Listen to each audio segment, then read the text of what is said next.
મિત્રો, આજે આપણા વિડિયો લેક્ચરની અંદર તમારું ગુજરાતી વિષયનો અલંકાર પબ્લિકેશનની જે સ્વાધ્યાય પોથી છે, આ અલંકાર પબ્લિકેશનની સ્વાધ્યાય પોથીમાં ગુજરાતી વિષયનો પાઠ નંબર 2 સાયકલ સવારીની ખાટી મીઠી એની કોઈ એક મિત્રની ભલામણ હતી કે સાહેબ સોલ્યુશન મૂકો, તો આજે આપણે મૂકેલું છે. અને સાથે સાથે બીજી એક વાત કે આપણે ગુજરાતી સ્વાધ્યાય પોથી તથા તમામ સ્વાધ્યાય પોથીના સોલ્યુશન નીચે ડિસ્ક્રિપ્શન બોક્સની અંદર પ્લેલિસ્ટ સ્વરૂપે મૂકેલા છે, ત્યાંથી તમે જોઈ શકો છો. જોઈએ પ્રશ્ન નંબર 1. યોગ્ય વિકલ્પ પસંદ કરવાનો છે, જેમાં પહેલું કેસુમામા સાયકલ લઈને ક્યાંથી આવેલા? તો એમાં આવશે ચલાલાથી. બીજું, કેસુમામાએ સાયકલ પર ભાણાને અહીં નહોતો ફેરવ્યો, તેમાં આવશે નદીના પાળેથી પાદર. ત્રીજું, સાબરકુંડલાના વોહરાજીએ કયા ગામમાં સાયકલ સ્ટોર ખોલેલો? તો નેસડીમાં. ચોથું, સાયકલનું ભાડું કેટલું હતું? તો 1 આનો. પાંચમું છે, સાયકલ કેવી રીતે દોડતી હતી? તો રમરમાટી. બીજું છે, નીચેના વિધાનો ખરા સામે ખરું અને ખોટા સામે ખોટાની નિશાની કરો, જેમાં પહેલું 5 વર્ષ પહેલા સાયકલની નવાઈ હતી, તો ખોટું. 50 વર્ષ પહેલા. બીજું, સાયકલ રમરમાટી કરતી દોડતી હતી, તો સાચું. ચલાલાના વોહરાજીએ ગામમાં સાયકલ સ્ટોર ખોલ્યો હતો, તો ખોટું. ચોથું છે, સાયકલનું કલાકનું 3 આનાનું ભાડું હતું, તો ખોટું. પાંચમું, સાયકલ શીખતા હાથ પગ ન છોલાયા હોય એવું ભાગ્યે જ બને, તેમાં આવશે સાચું. પ્રશ્ન નંબર 3 છે. નીચેના પ્રશ્નોના એક એક વાક્યમાં ઉત્તર લખો. તો મિત્રો જુઓ, પ્રશ્ન નંબર 1, તમે કેવી સાયકલ ગમે? તો મને નાની અને ગિયર વાળી સાયકલ ખૂબ ગમે. બીજું, કોની વચ્ચે પુરાણી દુશ્મનાવટ છે? તો ટાયર અને કાંટા વચ્ચે પુરાણી દુશ્મનાવટ છે. ત્રીજું છે, સમવયસ્કોમાં લેખક મનસુખલાલ ભાગ્યશાળી કેમ ઠર્યા? તો કારણ કે તેમને મામાની સાથે સાયકલ પર બેસીને આખું ગામ ફરવા મળ્યું હતું. ચોથું, સાયકલ સવારીની ખાટી મીઠી પાઠનો સાહિત્ય પ્રકાર જણાવો. તેમાં છે, સાયકલ સવારીની ખાટી મીઠી પાઠનો સાહિત્ય પ્રકાર સ્મરણ કથા છે. પાંચમો પ્રશ્ન છે, બાળપણ કેવી રીતે મહિમામય બને છે? તેમાં જવાબ આવશે, બાળપણનો આનંદ અને રોમાંચ અનુપમ છે. એ પ્રથમ અનુભવની અનન્યતા જ બાળપણને મહિમામય બનાવે છે.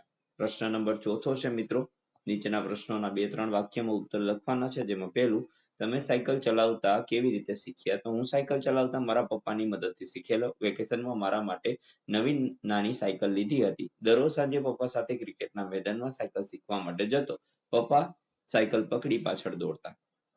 બીજું, તમારી સાયકલને રસ્તામાં પંચર પડી ગયું હોય તો તમે શું કરશો? તો મારી સાયકલને જો રસ્તામાં પંચર પડી જાય તો હું સાયકલને દોરી અને નજીકના સાયકલ સ્ટોર પર લઈ જાઉં. ત્યાં પંચર રિપેર કરાવું છું.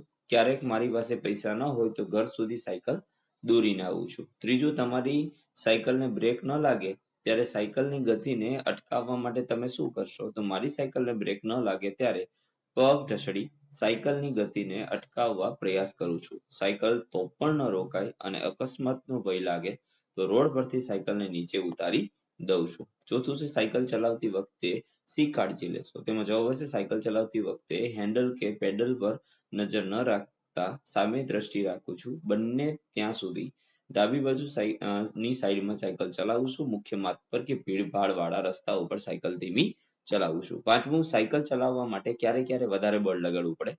તો સાયકલ ચલાવતી વખતે સામો ઢાળ હોય ત્યારે અને ડબલ સવારીમાં વધારે બળ લગાડવું પડે.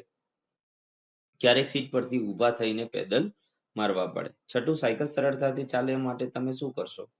તો સાયકલ સરળતાથી ચાલે તે માટે હું મારી સાયકલને નિયમિત ઓઇલ સર્વિસ કરાવું છું.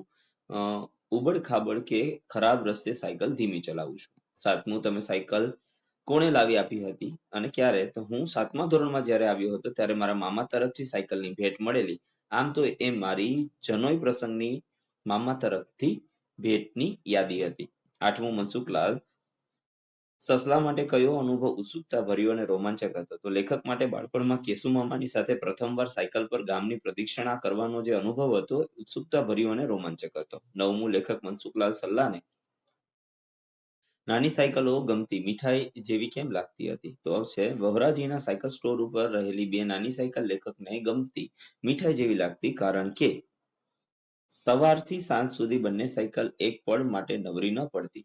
ચપોચપ ભાડે ઉપડી જતી. 10મું, લેખક મનસુખલાલ સલ્લા સાયકલ ચલાવતી વખતે ઘંટડી કેમ વગાડતા? કારણ કે લેખકને એવું થયું કે સૌને ખબર પડવી જોઈએ કે પોતે ભાગ્યશાળી છે. ઘંટડી વગાડવી એ જ એમનો મુખ્ય આનંદ હતો. લોકોનું ધ્યાન ખેંચવા માટે લેખક સાયકલ ચલાવતી વખતે ઘંટડી વગાડતા? 11મું, તમે ક્યારેય સાયકલ પરથી નીચે પડ્યા છો? તો એકવાર છૂટા હાથે સાયકલ ચલાવતા રસ્તામાં ખાડો આવતા હું પછડાયેલો. એકવાર ગાય સાથે સાયકલ અથડાતા હું ઘાયલ થયેલો. તો એકવાર ઝડપથી બ્રેક મારતા હું પછડાયો હતો. આમ તો સાયકલ શીખતી વખતે અનેકવાર પછડાયેલો અને હાથ પગ છોલેલા. ત્યાર પછી 5મો પ્રશ્ન છે સવિસ્તાર ઉત્તર. તો હવે અહીંથી ધીમે ધીમે સ્ક્રોલ કરતા જઈએ. જે તમારે જોતું જવાનું છે. વિડીયો લેક્ચર પસંદ પડે તો લાઈક કરી દેજો, તમારા મિત્રો સાથે શેર કરી દેજો અને આપણી ચેનલને સબસ્ક્રાઇબ કરી દેજો, જેથી કરીને આપણે કોઈ પણ વિડીયો અપલોડ કરીએ તો નોટિફિકેશન મળી રહે. હવે અહીંથી આપણે ધીમે ધીમે સ્ક્રોલ કરી દઈએ.